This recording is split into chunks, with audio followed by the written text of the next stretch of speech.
ಮೊದಲು ನದಿ ಯೋಜನೆ ಇಡೀ ದೇಶದಲ್ಲಿ ಮಾಡಿದಾಗ ವಾಟರ್ WRD ಅವರು ಗಂಗಾ ರೀಜನ್ನು ಮತ್ತು ಪೆನಿನ್ಸುಲರ್ ದಕ್ಷಿಣ ಭಾರತ ಉತ್ತರ ಭಾರತ ಗಂಗಾ ಲಿಂಕಲ್ಲಿ ಕೆಲವು ಯೋಜನೆಗಳನ್ನು ಇಲ್ಲಿ 3 ಯೋಜನೆಗಳನ್ನು ತಗೊಂಡಿದ್ದೀವಿ ಪೆನಿನ್ಸುಲರ್ ಸ್ಥಳಗಳಿಗೆ. ಅದರಲ್ಲಿ ಬೆಟ್ಟಿ ವರ್ಧಾ ಕೂಡ ಬಂದು ಹೀಗಾಗಿ ಇದೇನು ಹೊಸದಾಗಿ ಏನು ಮಾಡ್ತಾ ಇಲ್ಲ. ಎರಡನೇದಾಗಿ ಅವತ್ತಿನ ಯೋಜನೆಗೆ ಇವತ್ತಿನ ಯೋಜನೆಗೆ ಭಾಳಷ್ಟು ವ್ಯತ್ಯಾಸ ಇದೆ. ಇವತ್ತಿನ ಯೋಜನೆಯಲ್ಲಿ ಲಿಫ್ಟನ್ನು ಮಾಡಿ ತೆಗೆದುಕೊಳ್ಳೋದ್ರಿಂದ ಮೊದಲನೇದಾಗಿ ಅತ್ಯಂತ ಕಡಿಮೆ ನೀರನ್ನು ನಾವು ಎತ್ತಾ ಇದ್ದೀವಿ. ಅಲ್ಲಿ 8% ಅದು ಮಳೆಗಾಲದಲ್ಲಿ ಮಾತ್ರ ನಾವು ಎತ್ತಾ ಇದ್ದೀವಿ. ಯಾವುದೇ ನೀರಿನ ಲಾಸ್ ಆಗಲ್ಲ, ಎನ್ವೈರ್ಮೆಂಟ್ ಲಾಸ್ ಆಗಲ್ಲ ಮತ್ತು ಫಾರೆಸ್ಟ್ ಲಾಸು ಕೂಡ ಆಗಲ್ಲ.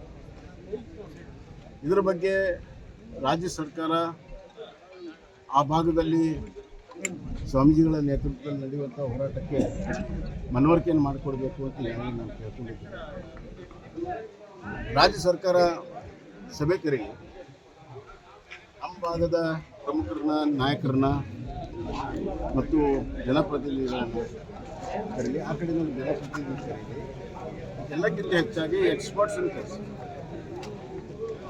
ಈ ವಾಟರ್ ಎಕ್ಸ್ಪರ್ಟ್ಸು, ಎನ್ವೈರ್ಮೆಂಟಲ್ ಎಕ್ಸ್ಪರ್ಟ್ಸು ಎಲ್ಲ ಕರೆದು ಅವ್ರಿಗೆ ಪೂರ್ವಭಾವಿಯಾಗಿ ಎಲ್ಲ ಇನ್ಫಾರ್ಮೇಷನ್ ಕೊಟ್ಟು ಅದ್ರ ಬಗ್ಗೆ ಚರ್ಚೆಯನ್ನು ಮಾಡಿ ಒಂದು ಸೌಹಾರ್ದಯುತವಾದಂಥ ಒಂದು ನಿರ್ಣಯ. ನಮ್ಮ ಭಾಗದಲ್ಲಿ ಬರಗಾಲ ಇದೆ, ಭಾಳ ದೊಡ್ಡ ಪ್ರಮಾಣದಲ್ಲಿ ಕುಡಿಯುವ ನೀರಿನ ಸಮಸ್ಯೆ ಇದೆ, ನಗರಗಳಲ್ಲೂ ಇದೆ, ಗ್ರಾಮೀಣ ಪ್ರದೇಶದಲ್ಲೂ ಇದೆ.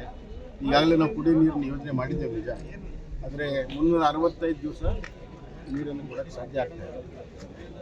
ಹೀಗಾಗಿ ವರ್ಧಾ ಒಂದು ಡೆಫಿಸಿಟ್ ಬೇಸಿನ್, ಅದಕ್ಕೆ ಸ್ವಲ್ಪ ನೀರನ್ನು ಕೊಟ್ಟರೆ ಅದು ಮಳೆಗಾಲದಲ್ಲಿ ಅದನ್ನು ಸ್ಟೋರ್ ಮಾಡಿ ಕುಡಿಯುವ ನೀರು ಮತ್ತು ನೀರಾವರಿಗೆ ಅನುಕೂಲ ಆಗುತ್ತೆ ಅನ್ನುವಂಥ ಒಂದು ಒಳ್ಳೆಯ ದೃಷ್ಟಿಯಿಂದ ನಾವು ಮಾಡಿದ್ದೇವೆ.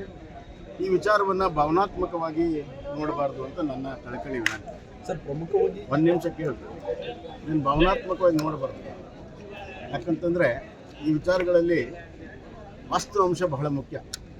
ವಸ್ತು ಅಂಶ ಮಾಡಿ ಇದರಲ್ಲಿ ಯಾರಿಗೂ ಕೂಡ ತೊಂದರೆ ಆಗದಂತೆ ಯೋಜನೆ ಮಾಡಿದರೆ ರಾಜ್ಯಕ್ಕೆ ಒಳ್ಳೆಯದಾಗುತ್ತೆ. ಮತ್ತು ಕೇಂದ್ರದ ಪರ್ಸ್ಪೆಕ್ಟಿವ್ ಪ್ಲ್ಯಾನಲ್ಲಿ ಈಗಾಗಲೇ ಕೇಂದ್ರ ಅದನ್ನು ಒಪ್ಪಿಗೆ ಕೊಟ್ಟಿದೆ ಮತ್ತು ಇವತ್ತಿನ ರಾಜ್ಯ ಸರ್ಕಾರ ಕೂಡ DPR ಮಾಡೋದಕ್ಕೆ ನಾವು ಒಪ್ಪಿಗೆ ಕೊಟ್ಟಿದೆ.